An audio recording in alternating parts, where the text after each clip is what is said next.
Welcome to the deep dive. We're doing something a bit different today, focusing on just one key piece of research that really shifts the perspective on marine conservation. We're diving into a 2017 paper. Its title is Ecological Data from Observer Programs Underpin Ecosystem-Based Fisheries Management. And the lead author is Gilman. It's a fantastic look at using existing tools to tackle a huge challenge. Yeah, it really gets at attention that's been around for, gosh, decades now. It often slows things down, frankly. Everyone agrees pretty much globally that we need to move towards ecosystem-based fisheries management, or EBFM. It's about the long-term health of the oceans.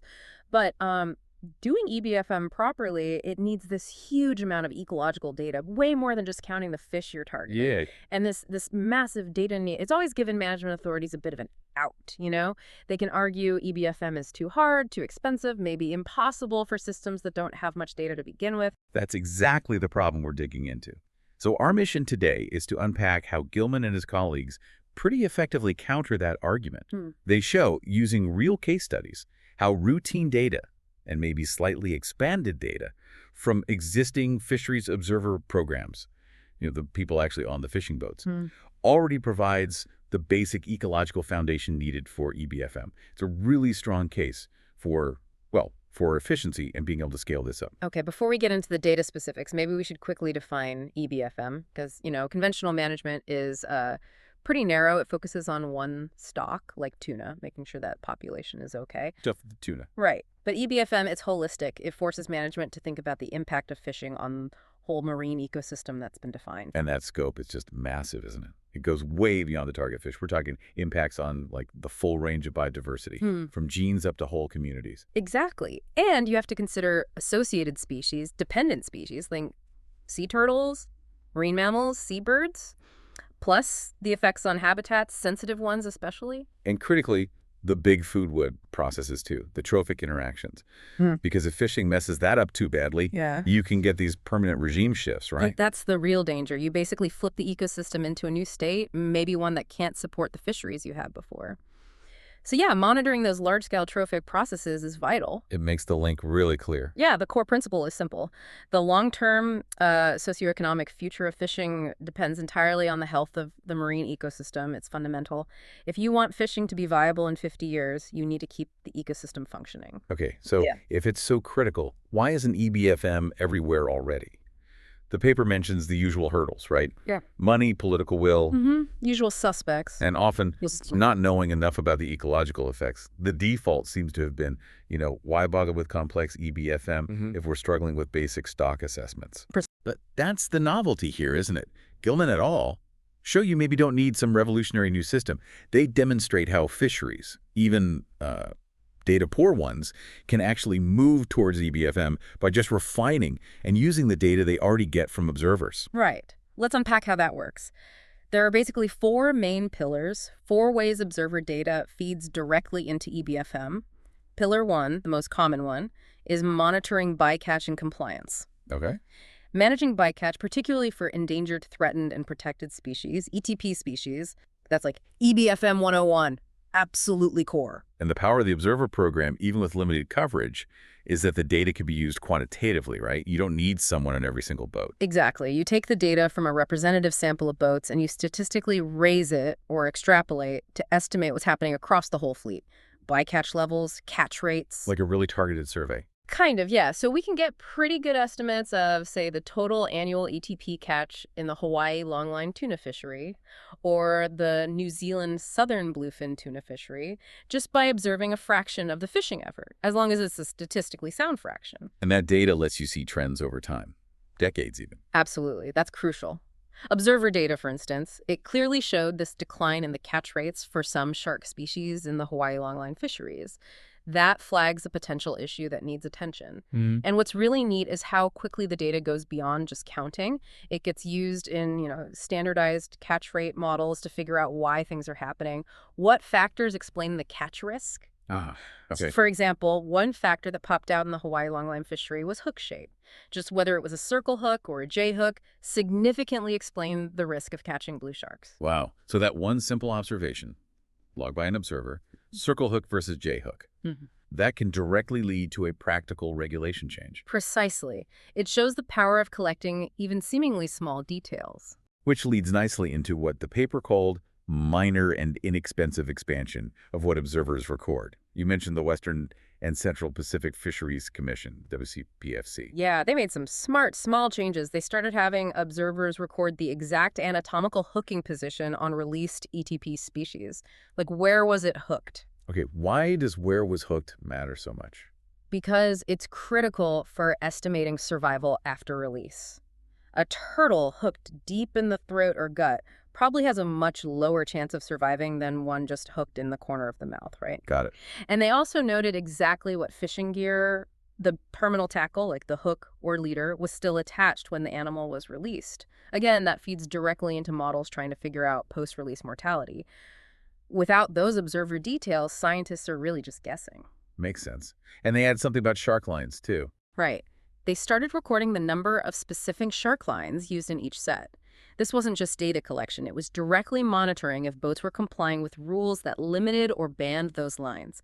Shows the immediate practical use. Okay, so that's pillar one. Bycatch and compliance, powered by observer details. What's the second area?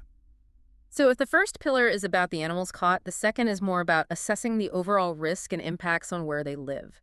So observer data feeding into ecological risk assessments, ERAs, and habitat monitoring. Right, ERAs. I've heard of PSAs, productivity susceptibility analyses. Exactly. PSAs are a common type of semi-quantitative ERA. Observers provide crucial data for these. They're used to rank the relative risk for species that are naturally vulnerable to overfishing. Think seabirds, sea turtles, many sharks and rays, species that maybe reproduce slowly. Okay, and what kind of observer data goes into a PSA? Well, PSAs look at two main things. First is productivity. That's about the species' own biology, its resilience. How fast does it grow, reproduce? Observer data, like the length, weight, and sex of the animals caught, helps here. Often observers also collect hard parts, like fish ear bones, otoliths, which scientists use to determine age accurately. And the second part, susceptibility. Right. Susceptibility is about the external factors. How likely is the species to encounter the fishing gear and be caught? This is where observers are absolutely essential. They record where and when the fishing happens, the specific gear designs being used, and the actual catch rates observed. They provide that direct link between fishing activity and the ecosystem. Makes sense. And it's not just the swimming animals. You mentioned habitats, too. Yeah, observers play a key role in identifying and protecting vulnerable marine ecosystems, or VMEs. These are sensitive habitats on the seafloor. Can you give an example? What's a VME like? Like an underwater old-growth forest? That's a really good analogy, actually. Yeah, think deep sea, cold water coral reefs, sponge feels, maybe unique features on seamounts.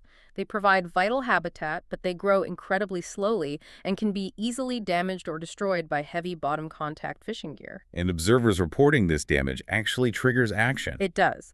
Several regional fisheries management organizations, or RFMOs, have adopted rules based on observer reports. If an observer records catching a certain threshold amount of live coral or sponges in a trawl, for instance, it can trigger an automatic move-on rule requiring the vessel to stop fishing in that specific area to prevent more damage. Okay, pillar three.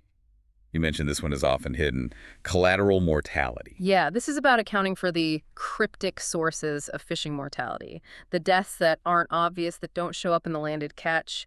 These hidden losses can seriously undermine stock assessments if you don't account for them. Right, the unseen part of the iceberg. If we miss this, we're underestimating the total impact of fishing. Severely underestimating it, potentially. And probably the biggest source of cryptic mortality is post-release survival. An animal gets caught, it looks okay, it's released alive, but does it actually survive long-term? How do observers help with that? Remember the details about where it was hooked and what gear was left attached? That information collected by observers is the raw data scientists need to model the probability of that animal dying later due to its interaction with the gear. Essential stuff. It's sobering how much hidden mortality might be out there. Are there other kinds of these cryptic losses? Oh, yes. The paper mentions pre-catch losses, too.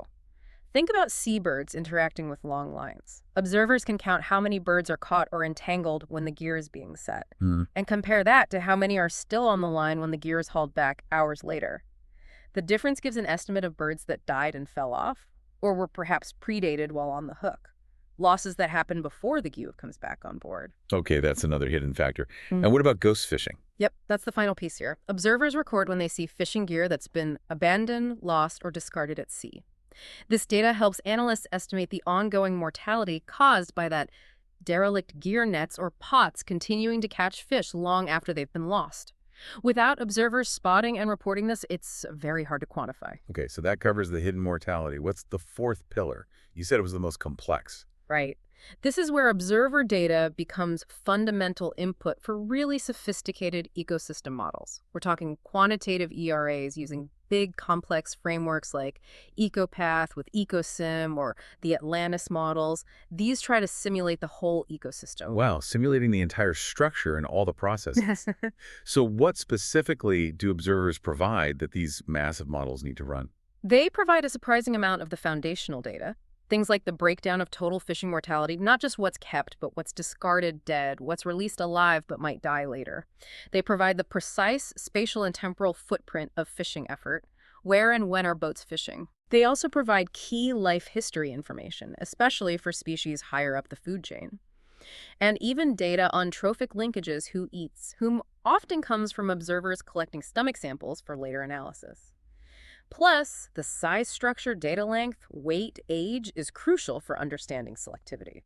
It really sounds like observers are collecting way more than just basic compliance data. It's serious ecological fieldwork. It absolutely is. And beyond just feeding the models, the paper points out how observer data lets us track key ecosystem indicators over time. Things that tell us about the overall health and how fishing might be changing it. You mentioned a couple. The mean trophic level of the catch, TLC, and the Kempton's Q index. They sound technical, but you said they're like vital signs. That's a perfect way to put it. They're like dashboard warning lights for the ecosystem.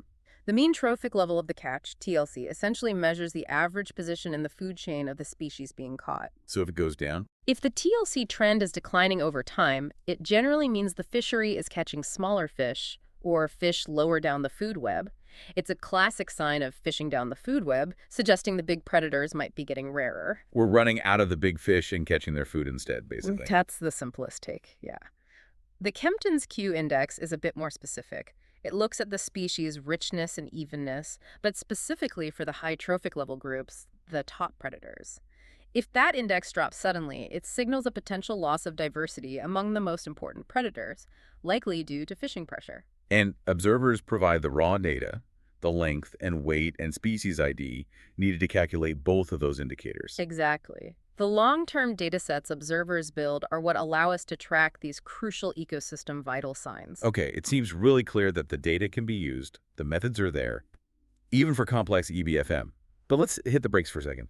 What are the real-world constraints? If this is such a good solution, why isn't it happening everywhere? Well, the biggest practical hurdle, unfortunately, is still coverage. The paper points out that while the potential is there, something like over 2/3 of the fisheries managed by these big international bodies, the RFMOs, still lack any observer coverage. Zero. Wow, still that high. Yeah.